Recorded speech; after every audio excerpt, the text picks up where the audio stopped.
There comes a moment in every person's life when something inside of you refuses to stay quiet any longer. You can call it a crack, a collapse, or a breakdown. But if you've ever felt it, you know exactly what I mean. It's that moment when you're sitting at your desk, staring at yet another spreadsheet, another email, another Zoom call, and suddenly you think, I can't do this anymore. Or maybe you're in your car, stuck in traffic, inching forward with the rest of the herd, and this wave of despair hits you, not because of the traffic itself, but because it feels like a metaphor for your entire life. You're moving, but going nowhere. You might not even have the words to explain it. You just know something is wrong. It feels like you're living someone else's life, like the version of you that wakes up, pays bills, smiles for family photos, posts on Facebook, plays by the rules. That version isn't the real you. That's just the mask you've been wearing. And here's the brutal truth, that mask has been cracking for a while. It's just that today, you finally heard the sound of it breaking. Now, society will tell you that these feelings mean you're weak, that you're failing, that you need to toughen up. But let me flip that script. What if that feeling isn't weakness at all? What if it's the strongest part of you finally standing up and saying, enough? That inner scream is not your enemy. It's your soul refusing to die quietly in the background. It's your inner self demanding to be heard. Think back. How long have you been living on autopilot? How many times have you woken up, gone through the motions, checked the boxes, and thought, this can't be all there is? Most people ignore that voice. They drown it out with Netflix binges, Amazon packages, a couple drinks on Friday night. They call it normal life. But normal is not the same as healthy. Common is not the same as meaningful. And if you're sitting here right now, listening to me, it means you've reached that breaking point where normal is no longer good enough. Let me ask you, whose life are you living? Did you design it, or did you inherit it? Did you choose that career, or did you just follow the path that was handed to you because it seemed safe? Did you choose that relationship, or did you settle because it was expected? Did you shape your identity, or did you just become the person your parents, teachers, bosses, and society told you to be? At some point, we all realized that the story we're living was written long before we even had a say in it. And the breaking point comes when you finally notice that the story doesn't fit you anymore. Here's what psychology, and specifically Carl Jung, teaches us: the collapse you're feeling right now isn't random. It's not some accident of stress or bad luck. It's a signal. Jung called it the call to individuation, the process of becoming your true self instead of the mask you've been performing. That crisis you're in, that unbearable silence where your life no longer makes sense, that's not failure. That's the invitation. That's the beginning of transformation. Think of it this way. Your psyche has been whispering for years. Through small moments of dissatisfaction, through the fatigue that doesn't go away, through the emptiness after achievements that were supposed to make you happy but didn't. You ignored the whispers. So the psyche turned up the volume. And now, instead of whispers, you hear screams. That's why the job you tolerated for years suddenly feels like a prison. That's why the relationship you convinced yourself was fine suddenly feels unbearable. That's why the routines that used to numb you don't work anymore. Because your soul doesn't want to be numbed. It wants to be alive. And here's the hard pill to swallow: reaching the breaking point is inevitable if you're even half awake. Because the world we live in, this machine that rewards conformity, consumption, and quiet obedience, does not care about your authenticity. It only cares about your productivity. And if you don't break, if you don't resist, you'll spend decades anesthetized, alive on paper but dead inside. But let's turn that around. If you are here right now, if you feel that unbearable weight, if you recognize yourself in these words, then congratulations. You're one of the few who actually made it to the crack in the system. Because most people never do. Most people stay asleep. You didn't. That's why this hurts so much. Pain is proof that you're awake. The question is, what are you going to do with that pain? Are you going to silence it again, pretend it's just stress, go back to sleep? Or are you going to face it, name it, and use it as fuel? Because this is the crossroads. This is the moment that separates the people who keep drifting from the ones who decide to wake up. Maybe you feel like you're falling apart right now. But let me assure you, what's falling apart is not the real you. What's collapsing is the persona, the polished, obedient, smiling mask that got you this far. And thank God it's collapsing, because that mask has become your cage. The real you is still here, underneath, waiting for the chance to breathe. So if you take nothing else from this first step, take this: your breaking point is not the end. It's the beginning. The mask breaks so the truth can come through. The collapse happens so something new can rise. You are not weak. You are not broken. You are being summoned. And that's where our journey starts. Let's be brutally honest for a moment. Most of what we call normal life in America isn't actually life.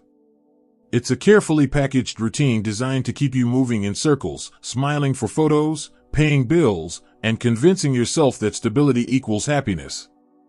And for a while, maybe it works. You get the job, the mortgage, the car with the monthly payment, the 2-week vacation you count down to all year. On the surface, it looks good. You're responsible, you're productive, you're making it. But deep inside, there's this gnawing emptiness you can't quite name. Because what they sold you as normal is, in reality, a trap. Think about the daily grind. Wake up to an alarm, rush through your morning, get the kids ready, sit in traffic, spend 8 or 10 hours at work doing things that drain your energy, come home exhausted, microwave something for dinner, maybe watch a show to distract yourself, then crash into bed so you can do it all over again tomorrow. And we call this the American dream? No, this isn't a dream. This is survival on autopilot. It's being alive without ever really living. And here's the thing, the trap doesn't announce itself with alarms and flashing red lights. It doesn't tell you, hey, you're wasting your life. No, it seduces you with comfort. With a steady paycheck. With health insurance. With promotions that give you just enough of a dopamine hit to keep going. With family approval when you show up at Thanksgiving and everyone nods, he's doing well, she's doing fine. That approval feels good for a moment. But then you go back to your life and realize that the applause doesn't quiet the emptiness inside. Carl Jung warned that the biggest danger of modern life isn't chaos.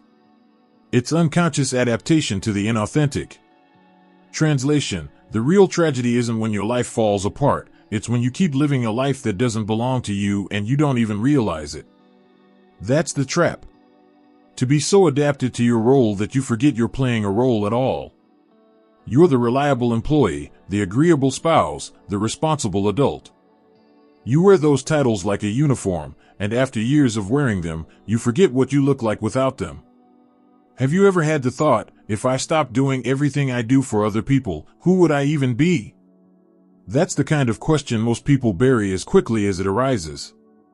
Because the answer is terrifying. If you peel away the job title, the marriage status, the house, the social image, who are you? Silence. And that silence is the sound of the trap working. Because the system doesn't want you asking those questions. It wants you too busy, too tired, too distracted to stop and think. Look at how society rewards conformity. We get gold stars for following the script. Graduate on time, get a job, settle down, buy a house, have kids, save for retirement, keep your head down.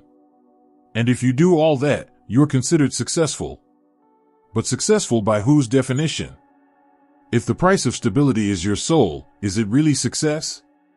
And here's the cruel part, the trap comes disguised as love. Your parents tell you to play it safe. Your friends celebrate your promotions. Your boss tells you how valuable you are to the company.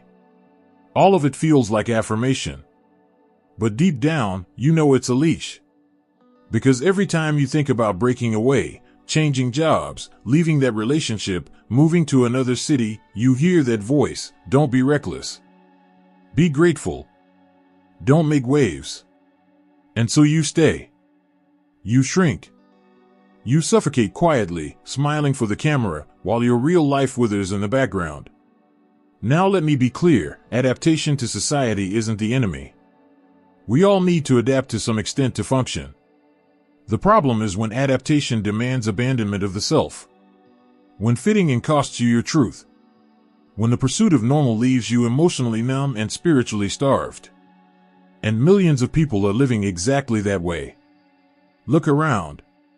How many people do you know who are walking around like functional zombies? They wake up, clock in, clock out, scroll their phones, repeat. They laugh at the right jokes, share the same memes, complain about Mondays, look forward to Friday. It's a script. It's predictable. And yet, if you really looked into their eyes, you'd see it, the emptiness, the quiet desperation. They'll never admit it out loud, but they feel trapped. And maybe you do too. Maybe you've done everything right. You've built the resume, the LinkedIn profile, the smiling family photos. And yet, late at night, you feel like there's a part of you watching your own life from the outside, thinking, is this it? That sense of detachment, that quiet suspicion that you're living on the surface of your own existence, that's not depression. That's not weakness. That's consciousness trying to break through the trap. The problem isn't that you're failing. The problem is that you're awake enough to notice the lie. Because the system runs on people who don't notice. On people who think comfort equals fulfillment. On people who confuse approval with meaning. And you're starting to see through it. That's why you feel restless. That's why the job that used to feel stable now feels like a slow death. That's why the relationship that looked good on paper now feels suffocating. Because the trap only works on those who stay asleep. So let me ask you directly, are you living, or are you just existing? Are you choosing, or are you just complying? Are you alive, or are you just breathing? The trap of normal life is seductive. But it's also deadly. It kills your spirit slowly, in silence, with a smile. It convinces you that being common is the same as being okay. But you know better. That inner unease you feel is the alarm going off. It's telling you that normal is not good enough. And here's the truth, once you've seen the trap, you can't unsee it. You can't go back to pretending that a paycheck is enough, that approval is enough, that distractions are enough. Once you've recognized the emptiness, the only way forward is through it. The only way forward is honesty. And that honesty starts with you admitting it out loud, even if only to yourself, I'm not fulfilled. I'm not alive. I want more. That admission is dangerous. It's also liberating. Because once you name the trap, you can start breaking it. We live in a culture that treats pain like a malfunction. If you're tired, you're told to drink more coffee. If you're anxious, take a pill. If you're sad, scroll your phone, buy something, distract yourself. From childhood, we're taught that discomfort means something is wrong with us, that we need to fix it fast and get back to normal. But what if pain isn't a flaw to be corrected? What if it's a signal? What if it's your psyche's way of saying, pay attention, something here needs to change? Think about how the body works. When you touch a hot stove, you feel pain immediately. That pain isn't punishment. It's information. It's your body screaming, pull your hand away before you get burned. The pain protects you. Without it, you'd destroy yourself without realizing it. Now apply the same logic to emotional pain. When you feel despair, emptiness, or exhaustion that won't go away, that's not random suffering. That's your inner system raising the alarm. That's the soul saying, you're living in a way that is no longer sustainable. Carl Jung understood this deeply. He argued that the psyche itself produces suffering when the ego resists change. The whispers begin as boredom, dissatisfaction, maybe a quiet restlessness you can ignore. But the more you resist, the louder the symptoms get. Anxiety, insomnia, depression, confusion, anger, they're not enemies. They're messages. They're like road flares being thrown onto your path, saying, stop. Don't keep driving the same direction. There's a cliff ahead. But our culture teaches us to silence these signals. We medicate them, minimize them, or label them as weakness. Think about how often people dismiss their own struggles by saying, I'm just stressed or I just need a break. Sometimes, yes, stress is stress.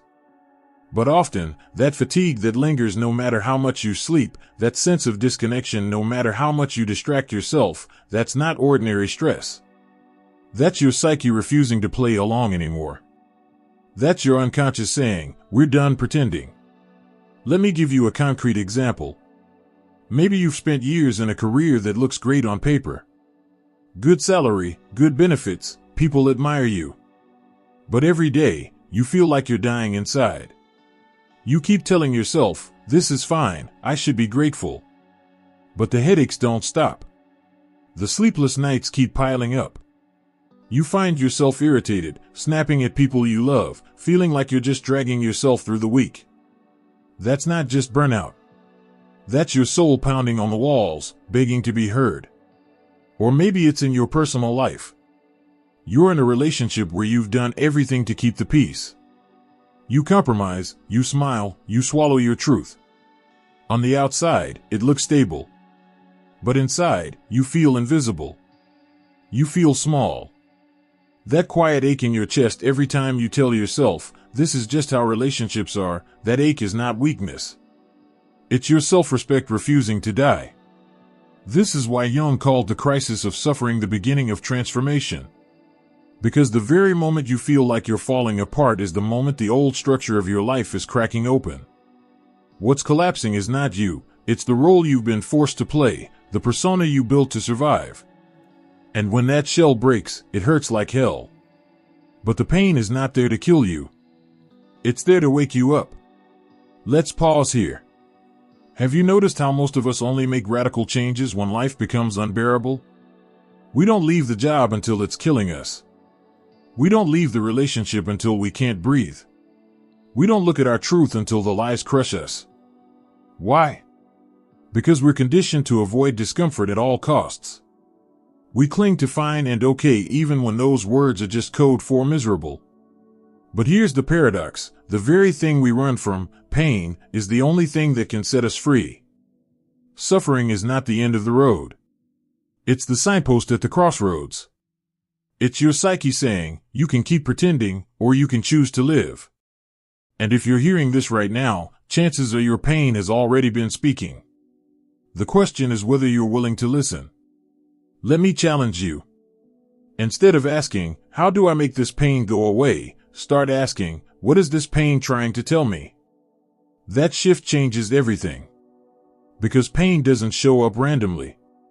It shows up when you've drifted too far from yourself, when you've abandoned your truth for too long. It's not there to punish you. It's there to pull you back. Jung once wrote that the unlived life is a disease from which one can die. And that's what so many people are suffering from, not physical illness, but the quiet, corrosive disease of unlived potential. The good news? That disease is curable. The cure is listening to the signals. The cure is admitting, yes, I'm in pain. Yes, something is off. Yes, I need to change. That honesty is the first step toward healing. Don't mistake me, this process isn't comfortable. It's not pretty. It won't make for a polished Instagram post. It's messy, it's raw, it's vulnerable. But it's real. And in a world addicted to fake smiles and curated images, real is what will save you. So hear me clearly, your suffering is not weakness. Your breakdown is not failure. Your exhaustion is not laziness. These are not signs that you're broken. They're signs that you're ready. Ready to shed the persona. Ready to face your shadow. Ready to stop pretending and start living.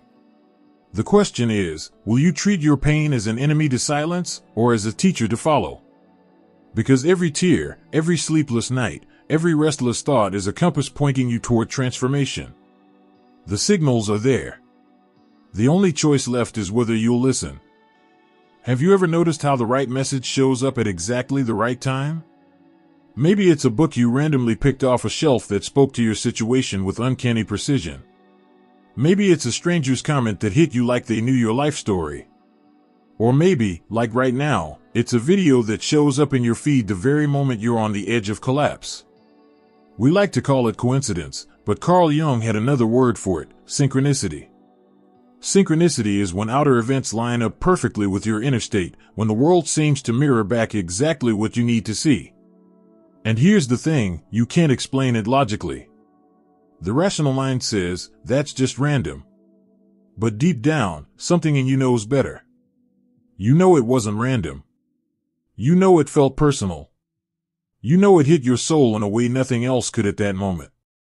Jung believed that the unconscious mind is not just a storage unit for repressed memories or old wounds. He saw it as a living intelligence, constantly working to guide you, heal you, and push you toward wholeness.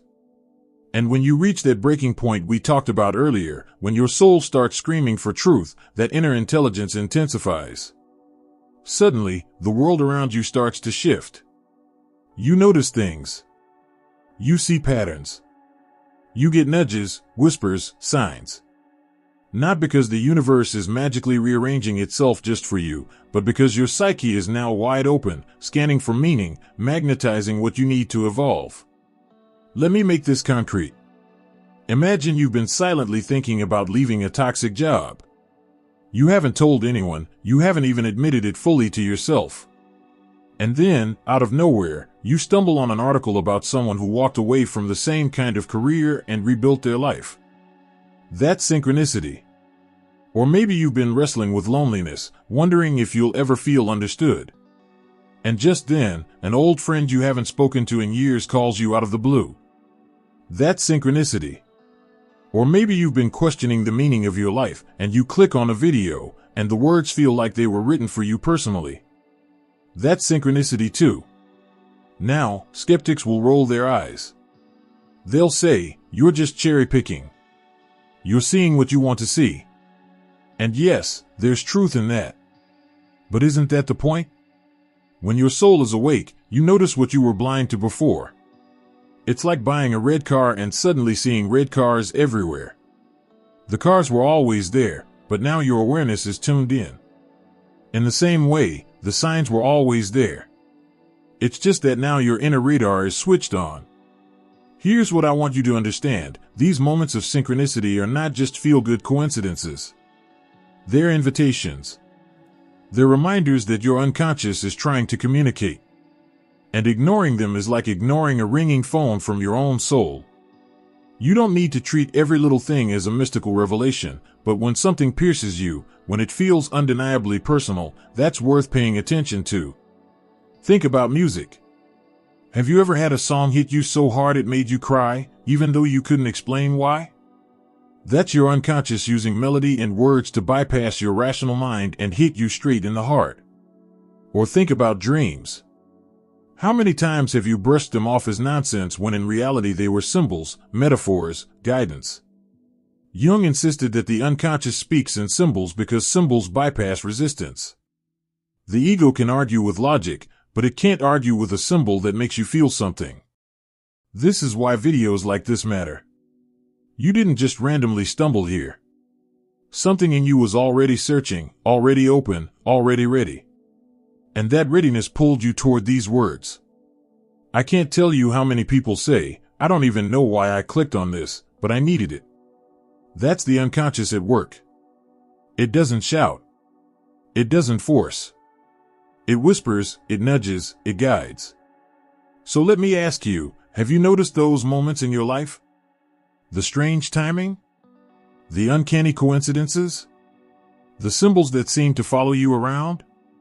What if those weren't accidents? What if they were proof that your inner world and outer world are linked, that your unconscious is leaving breadcrumbs to lead you forward? Jung said, until you make the unconscious conscious, it will direct your life and you will call it fate. That's the power of synchronicity. When you ignore the signs, your life feels random, like fate is just happening to you. But when you start listening, you realize fate isn't random, it's communication. It's your psyche pushing you toward authenticity. Now, here's the challenge, it's not enough to notice the signs. You have to act on them. You can't just say, wow, that was weird, I saw the same number 3 times today. You have to ask, what is my life trying to tell me right now? What truth am I avoiding that these patterns are pointing to? Because the unconscious doesn't play games. It doesn't waste symbols. If it's sending you a message, it's because you're ready to hear it. The fact that you're here, listening right now, is synchronicity in action. Maybe you can't explain why you pressed play, but your soul can. You were looking for something you couldn't name, and this is the form it arrived in. The only question now is whether you'll treat this as just another piece of content, or as a mirror being held up to your life. So here's my invitation: stop dismissing those moments as just coincidence. Start treating them like postcards from your unconscious. Start writing them down, reflecting on them, asking what they might mean. Because when you honor those signs, you build a relationship with your own inner guidance. And that relationship can change everything. You don't need certainty. You don't need proof. You only need to pay attention. And once you start paying attention, the world begins to feel less random and more alive, more responsive, more connected to who you really are. That's not magic. That's synchronicity. And the moment you realize it, you'll never look at coincidence the same way again. Every real transformation comes down to one terrifying moment, the leap. Not a physical jump, but a psychic one. The point where you realize you can't go back to the life you've been living, and the only way forward is into the unknown. And let's be honest, that's the part that scares the hell out of us. Because up until now, as painful as normal has been, at least it's familiar. You know the routines. You know the rules. You know exactly what your cage looks like. Stepping out of it means letting go of the security blanket, even if that blanket has been slowly suffocating you. Carl Jung described this moment as facing the inner dragon. The dragon isn't out there in the world, it's inside. It's made up of every fear, every doubt, every story your mind tells you to keep you from changing. You're crazy for thinking about leaving this job. You'll ruin your family if you walk away from this relationship. You're too old to start over. You'll lose everything if you take this risk. That dragon has one goal: to keep you from moving. Because your ego is terrified of change. To the ego, even misery feels safer than uncertainty. But here's the truth most people never hear: the fear you feel at that edge is not a sign you should stop. It's a sign you're in exactly the right place. Fear shows up at the doorway to transformation because fear is the guardian of the sacred. Every time you feel that gut-wrenching dread about leaving the familiar, it's because you're about to step into something real. Think about times in your life when fear tried to hold you back. Maybe it was before you walked into a job interview, before you confessed your feelings to someone, before you stood on a stage, before you made a decision that could change everything. Fear was there, whispering every reason to stay put. But once you did it, once you stepped forward, the fear lost its grip. That's the secret. Fear doesn't mean stop. Fear means go. Now, I'm not going to lie to you. This leap doesn't come with guarantees. There's no map, no instruction manual, no 5-step program that will make it neat and safe. It's messy. It feels like burning bridges behind you with no idea what lies ahead. But that's exactly why it's powerful. Because for the first time in your life, you're not just following a script, you're writing your own. Picture it like standing at the edge of a cliff. Behind you is everything familiar: the job that drains you, the relationship that suffocates you, the identity that no longer fits. In front of you is fog. You can't see where you'll land. All you know is that staying where you are is no longer an option. That's the moment of truth. Do you stay in the known hell, or do you risk the unknown possibility of real life?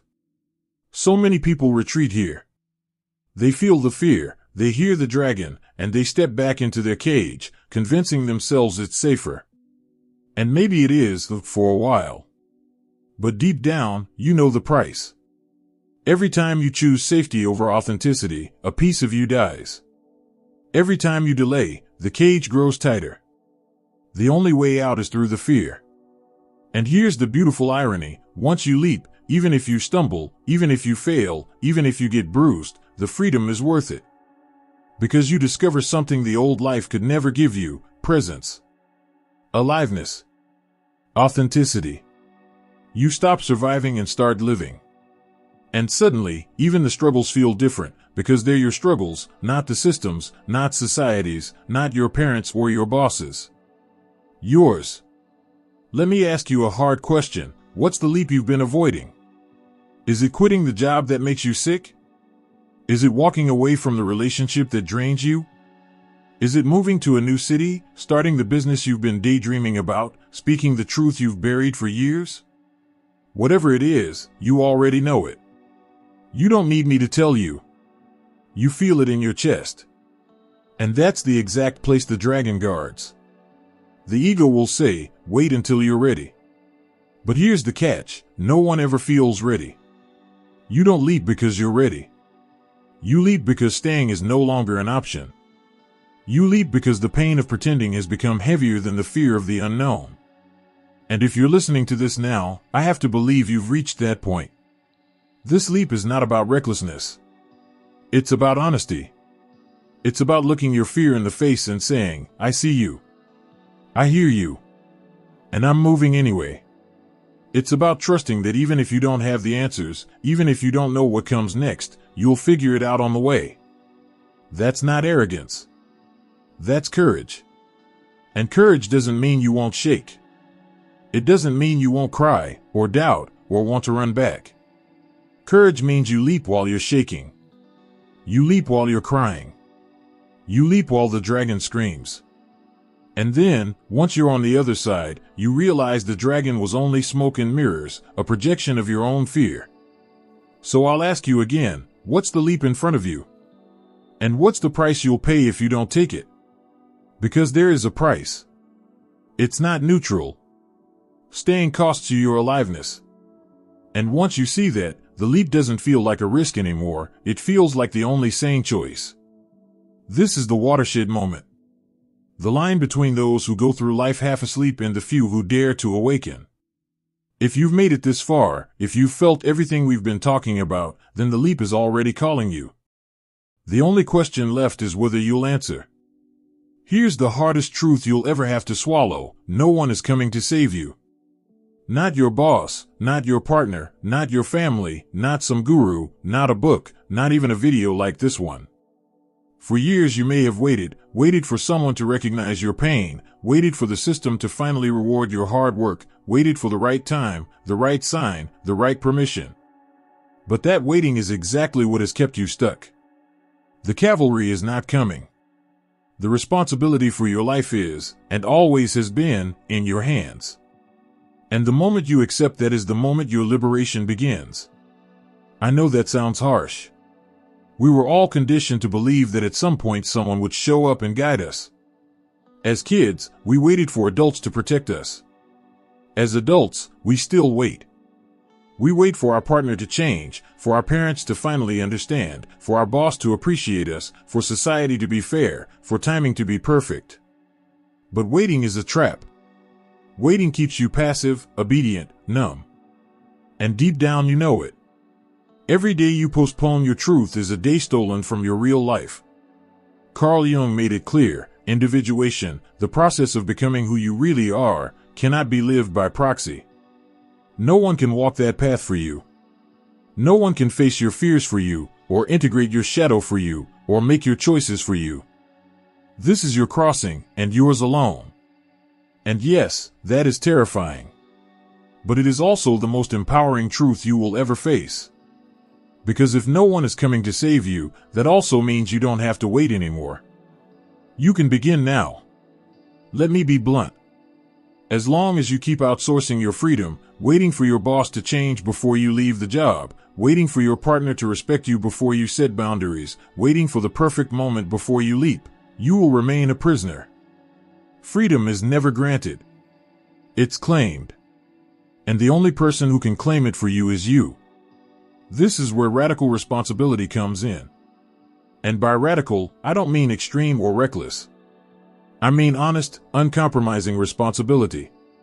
Not blame, not shame, not guilt. Responsibility.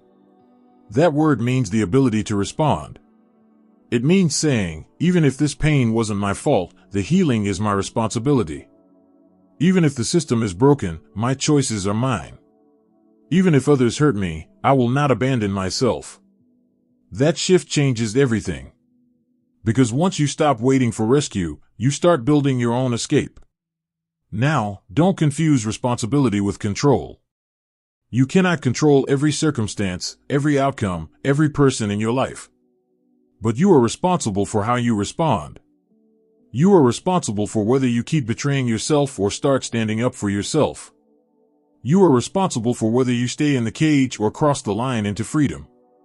That's the part no one can take from you. And here's the paradox. Once you stop waiting for others, you actually become free to love them, to respect them, to connect with them in a real way. Because you're no longer approaching relationships from a place of neediness or resentment. You're approaching them from wholeness. That's what radical responsibility gives you, dignity. Not the dignity of someone else's approval, but the dignity of knowing you chose your life, you built it, you claimed it. So let me ask you directly, how much longer are you going to wait? How many more years are you going to trade away for security that doesn't actually secure your soul? How many more times are you going to tell yourself, someday? Because you and I both know someday is a lie. Someday is how the system keeps you compliant. Someday is how fear convinces you to stay asleep. The truth is there is only now. This moment, this choice, this decision. You don't need a perfect plan. You don't need all the answers. You just need to choose. Choose to stop betraying yourself. Choose to stop pretending. Choose to start walking toward the life that belongs to you. And no, it won't be easy. But it will be worth it. Because on the other side of that choice, on the other side of fear, lies real life. And what is real life? It's not a fantasy of perfection. It's not some Instagram version of constant joy. Real life is presence. It's waking up and knowing you're living your truth, not someone else's script. It's being able to look at yourself in the mirror and say, I may stumble, I may struggle, but at least I'm free. At least I'm honest. At least I'm alive. That is what awaits you on the other side of radical responsibility. Not comfort, not guarantees, but authenticity. And authenticity is worth everything. Because a single day of living your truth is worth more than a lifetime of fake stability. So here's my challenge to you. Don't just listen and nod. Do something. Write it down. Say it out loud. Take a step, even a small one, today. Not tomorrow. Today. Leave a symbolic mark. Declare to yourself, I choose to cross. Because naming it is the first act of freedom. And every step after that will grow from this one decision. No one will hand you the keys to your life. You already hold them. The only question is whether you'll use them to unlock the cage or keep pretending the cage is home. And I promise you this, the moment you take ownership, the moment you stop waiting for rescue, the moment you say, this is my responsibility, you will feel a strength inside you that you didn't know was there. That strength is your birthright. That strength is your soul saying, finally, you're listening. So the invitation is here. The choice is yours. Stay in the half-life of comfort and conformity, or cross into the raw, unpredictable, terrifying, beautiful territory of your true life. It's not easy. It's not safe. But it is real. And real is all your soul has ever wanted. Thank you for staying with me until the end of this journey. I know your time is valuable. If this message spoke to you, if it gave you even one moment of clarity or peace, I'd be grateful if you'd let me know. A simple like, a comment with your thoughts, or subscribing to the channel helps this community grow, and it helps more people who might need these words to find them. Share your reflections below, I do read them. I'll see you in the next chapter. Until then, take care of your peace.